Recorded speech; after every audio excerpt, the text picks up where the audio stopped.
So this section is about basic clustering. We are going to learn what is clustering. So there are three sections that I want to explain. First is about the concept of clustering and some metrics on the clusterings. For example, we are going to learn k-means, what is k-means, and the metrics with the ELPO method and silhouette score. And the other part is about the additional approaches.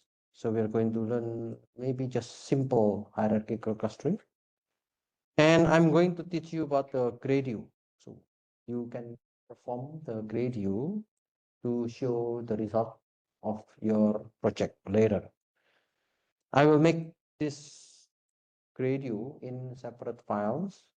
As I mentioned to you in the first week of our lecture, we are going to learn how to make the story or how we can put the data in the dashboard. If you can design the dashboard, it is good. But I'm going to teach you with the simple web design, which is Gradio. So we can combine Gradio and Google Colab. This is the Google Colab. You can click on this link. Now we are going to learn about clusterings. In the machine learning, we already know there are two big concepts. The first, we learn about supervised learning, and we learn about the regression and classification. When it is regression, it means the label is numerical. When it is classification, the label is categorical. Now, we are going to learn what is unsupervised learning. Unsupervised learning, it is a type of machine learning where the algorithms analyze unlabeled data. So we have no label. And we are going to discover hidden patterns or hidden structures and the relationships without human guidance. So we don't need the human to see the patterns. We don't need any guidance from human to see the structures. Clustering, it is a type of unsupervised learning. So at the supervised learning, we can see also dimensionality reduction and other things. But for this course, I will focus on clustering. It aims to discover categorical label on the data which has no label. So we are trying to discover the categorical label. Commonly, it uses similarity measures or distance measures to group the similar patterns. If you learn already about the similarity measures, we can use the Euclidean distance, we can use the Manhattan distance and other things to perform the distance between the data. Now, let's see, we have a kind of data. So for example, this is a second-hand smartphone dataset. Second-hand, 중고 phone. So this is a dataset, and there are two attributes: camera, which is in megapixel, and then battery, or the lasting battery in hours. So there is only observation data without label. So you can see here, we have the camera in the megapixel, and then we have the battery in hours. Then it means the first data, it is about any smartphone, and the camera is 45 megapixel, and the battery lasts for 21 hours. The second smartphone, the spec is 38 megapixel of the camera, and the other is the battery, which lasts for 20 hours, and so on. Then we have 1, 2, 3, 4, 5, 6, 7, 8, 9, 10. We have 10 data. Now, what is the label? There is no label. What does it mean by label? So label means we have a kind of decision. In the advertising dataset,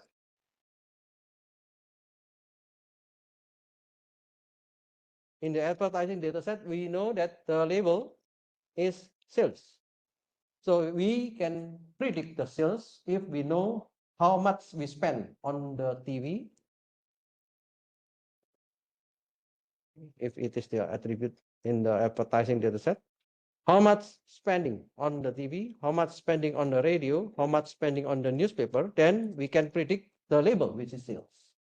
But if we don't have any label, like this one, we do not know what is the label here, because all of them are features. This is also features. Then we can do something related to the unsupervised learning. It means the data has no label, and we can try to do the machine learning. For example, let's look at the plot. So this is the plot of the data. Using this data, we can see the plot. Using the plot, the X is the camera in the megapixel, and the Y is the battery. Then let's see here. If the camera is 10 megapixel, the battery lasts for 16 hours. If the camera is this one 18,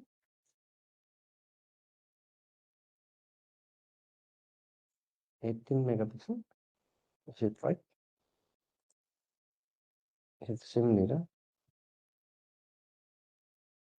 Let's see. Look,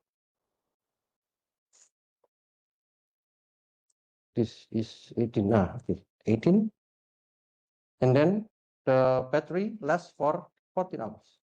Okay, the battery lasts for 14 hours for 18 megapixel, and so on. Then, if you look at these figures, is there any pattern? Can we check any pattern here? It is a bit complicated, but maybe this is one group, this is another group. We can just say it is possibility to have two groups. This is the group number 1, this is the group number 2. But we need to check whether those patterns are really good for being a group or not. Then we want to group the similar pattern. It means if they are in the same group, it means they are in the same distance, or they are similar. They are similar. They are similar. They are similar. They are similar. So how to know if they are similar or not? We need to check what they call as the centroid. Centroid. Then it means it is the data point at the center of the clusters. So we need to find the center. If we know the center, then we can check how far is this data from the center. How far this data from the center. How far this data from the center. How far the data from the center. How far the data from the center.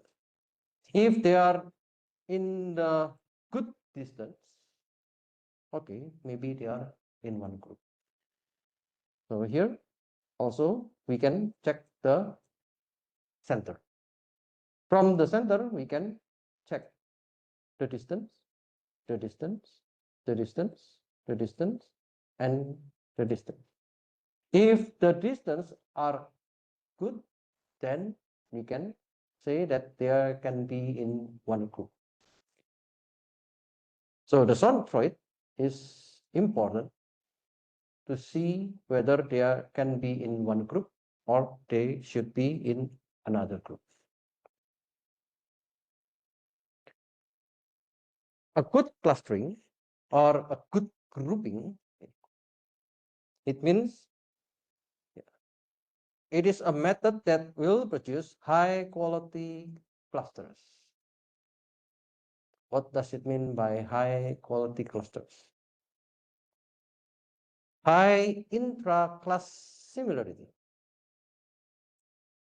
Intra means the data that is in one group.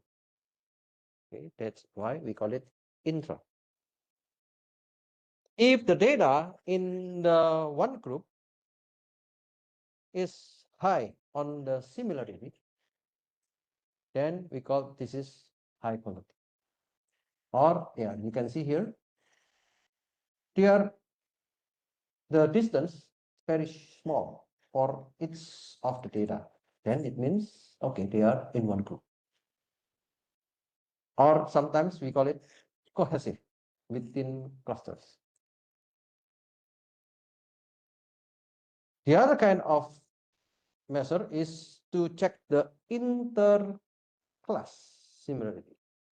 The interclass means we have the red class and we have the green class. It means we have a low similarity. The similarity between red and green is low. What does it mean? If the similarity is low, means the distance is high. If the distance is high, it means they are totally different. If the distance is high, then they are different. So we want to check whether they are different or not.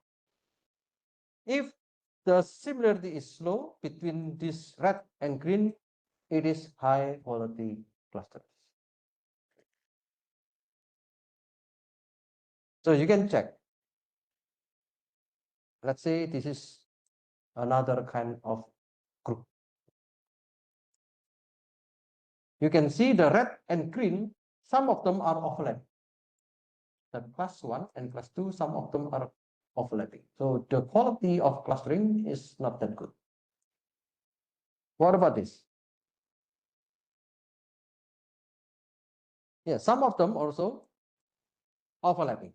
And the distance between the data in one group is quite high.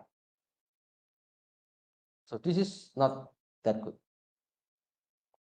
What about this? This is the worst. Or yeah, this is the low performers clustering because we cannot see the group. The red and the green color, they are mixing. So we cannot see where is the red, where is the green clearly. So we want to get the clusters like this one. If the group are totally separated, then they are good. So the quality of clustering method depends on the similarity measure. What kind of similarity method do you want to use? For example, you can use the Euclidean, or if you are using the Manhattan, or maybe there are some other similarity measures. For example, yeah, we have the Mahalanobis distance.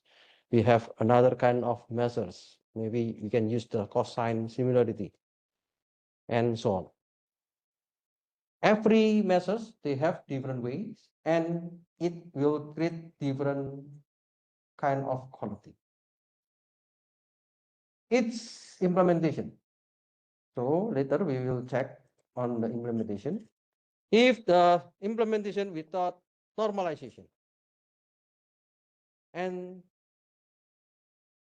if the implementation with normalization, which one is better? Which one is not good? Then the implementation also affect the quality. The ability to discover some or all of hidden patterns. This is based on the method itself. When we deal with the clustering, we have an approach, we call it partitioning approach. K-means algorithm, it belongs to the partitioning approach. So in the partitioning approach, we are going to partitioning a database D, or this is a set of data of n objects. We have n object, it means we have n data into a set of k clusters. K means any integer number, and it is the number of group. So k can be 1, can be 2, it can be 3, can be 4, and so on. If k equals to 1, it means every data, it belongs to one group. If it is only one group, then sometimes we can say this is meaningless, no meaning. At least we need to create the data in two groups, so at least. Or the data can be in 3 groups, or the data can be in the 4 groups. So every this number, it represents the number of class. If there are 2 clusters, we can say this is binary.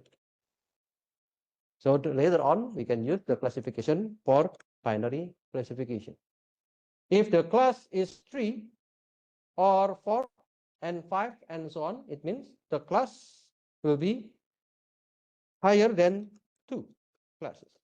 If there are more than 2 classes, it means we are doing the multi-class classification. So we can do selecting the k, whether it is 2 or 3 or 4 and so on. And we need to do the sum of square distance. We need to minimize the sum of square distance. The sum of square distance, it means we want to check the distance from the data into the centroid. So Ci is the centroid or the midwidth of the clusters. So P means the data.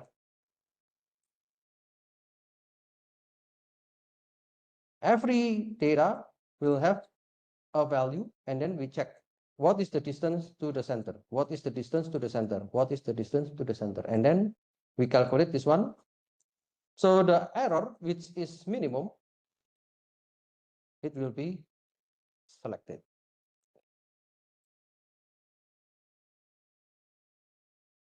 In the k-means algorithm,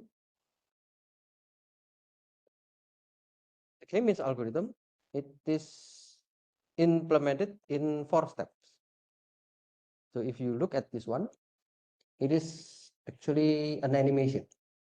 So I'm not sure if you can see in your PDF file. You can see the iteration of k-means start from 1, 2, 3, 4, 5, 6, and so on. So the centroid, you can see here, the centroid is moving. When the centroid is moving, it means it tries to find the best sum square error. It means we want to find the least error or the smallest error. And it will perform several iterations, maybe from 1 until 100, or maybe from 1 until 200, until it achieves the least error. The first step, when you do this kind of k-means algorithm, you will do the partition for the object into k non-empty subsets. So if you look at this data, okay, this data, we want to select 3 groups, okay, k equals to 3. So you can see the green, the blue, and red.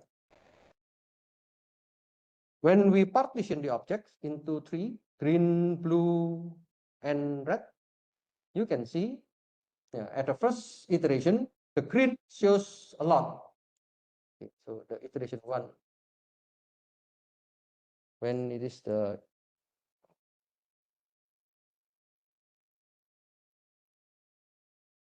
is iteration 1, let me stop.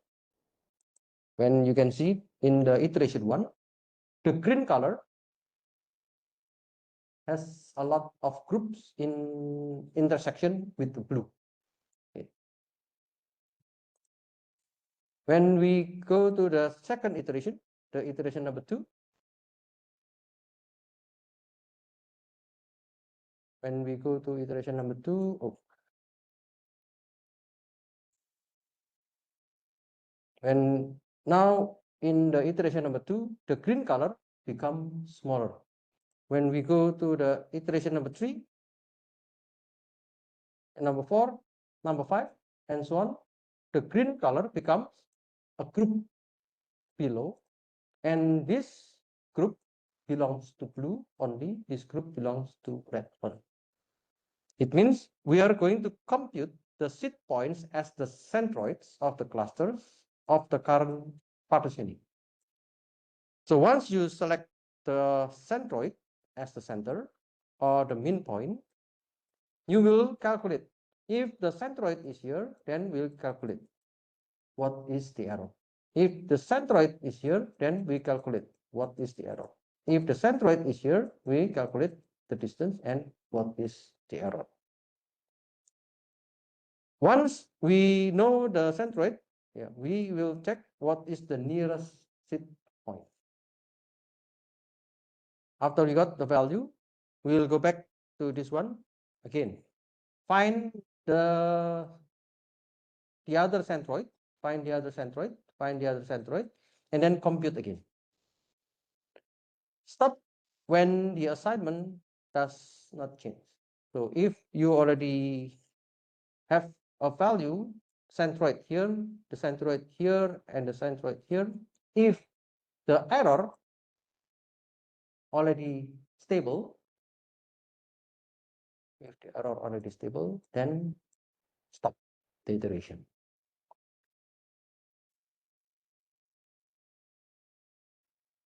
In k-means algorithm, there are some performance measurement. We call it elbow method. So this is elbow method, and we are going to check the within cluster sum of squares, or sometimes they call it WCSS. Elbow. Palkunchi. I don't know what is it in Korean. Okay, this is the elbow. So we want to see the least angle. Here is the angle. The elbow in the plot is the point where this decrease in WCSS start to slow down significantly. Here is very steep, and then it is very steep, and then it slow down, slow down, slow down. We call this is sum of square distance, or this is the error. You can see if the k equals to 2, the error is about 60 point something. When k equals to 3, the error is about 20 something. When k equals to 4, the error is about maybe 19 something. So the error here, and the error here has a small changes. When it has a small changes, usually we call this is the elbow. Then the number of clusters at this elbow is often, but not always, chosen as the optimal K. So here, using this elbow method, we can say this is the optimal K. In this case, for this data, let's choose the K equals to 3. Okay.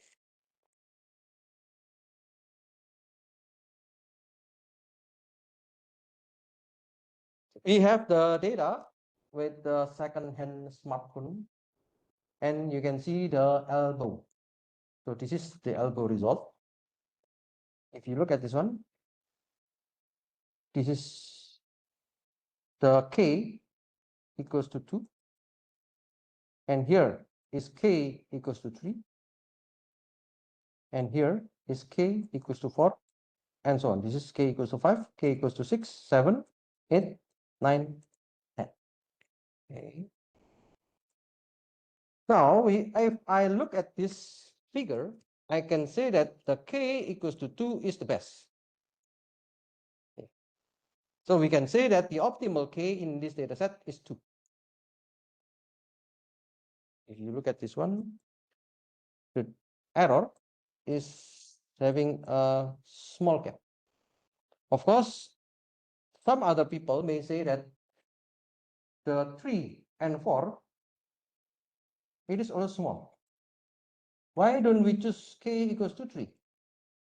Why do we need to choose K equals to 2? Why we choose 2? Why not 3? Sorry, using this elbow method, this is very subjective. Okay. Do you know subjective?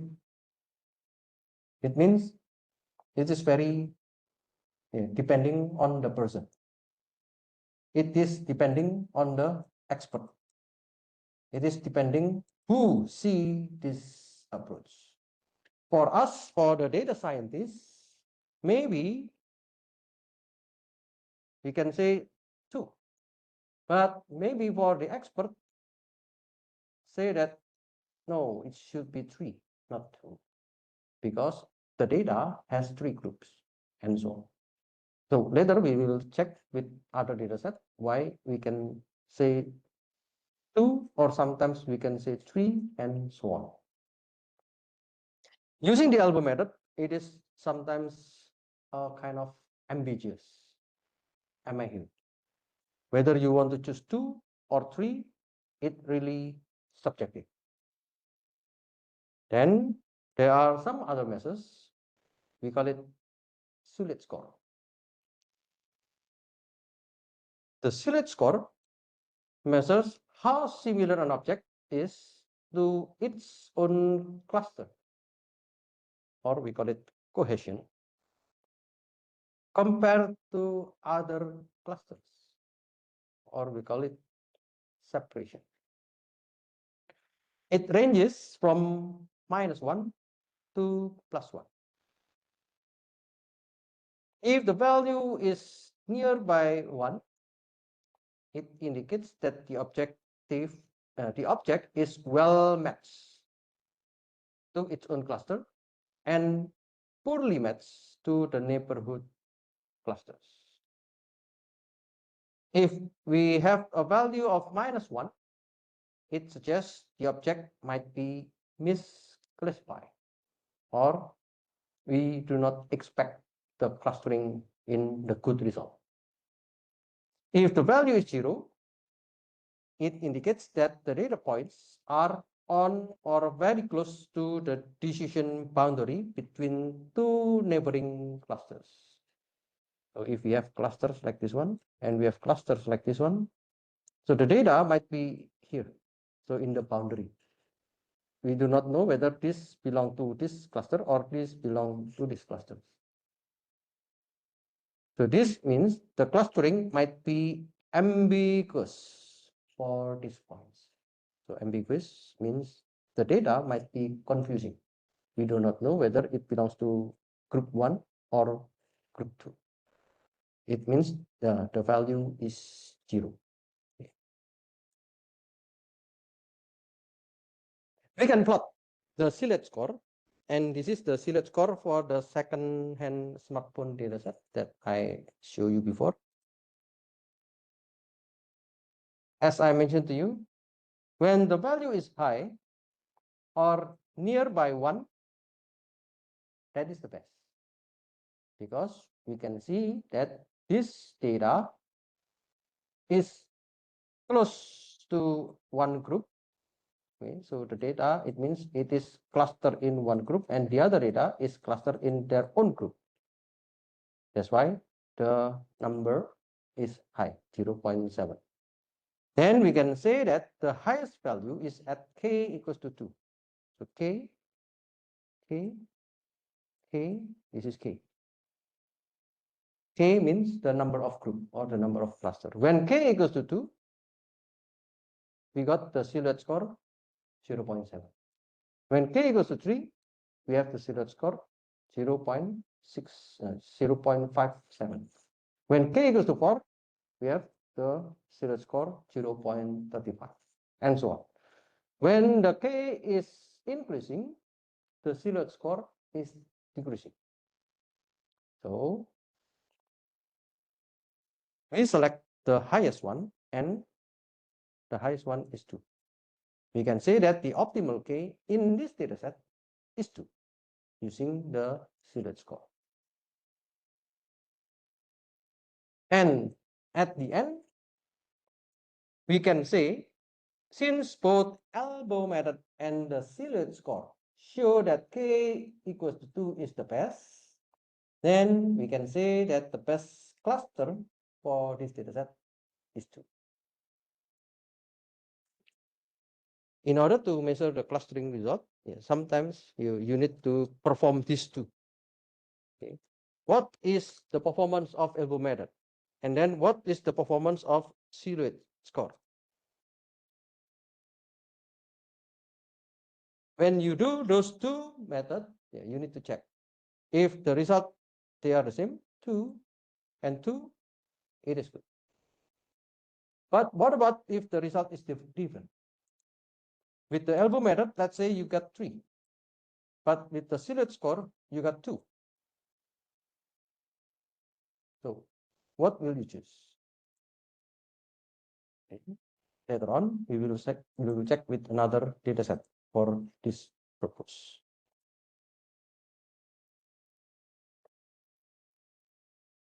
So let's see the Google Colab first.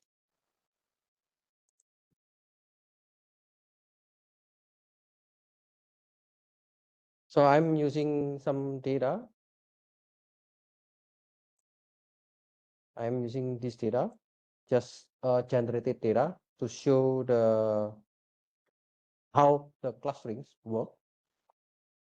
We have the camera megapixel and battery hours. So this is the data.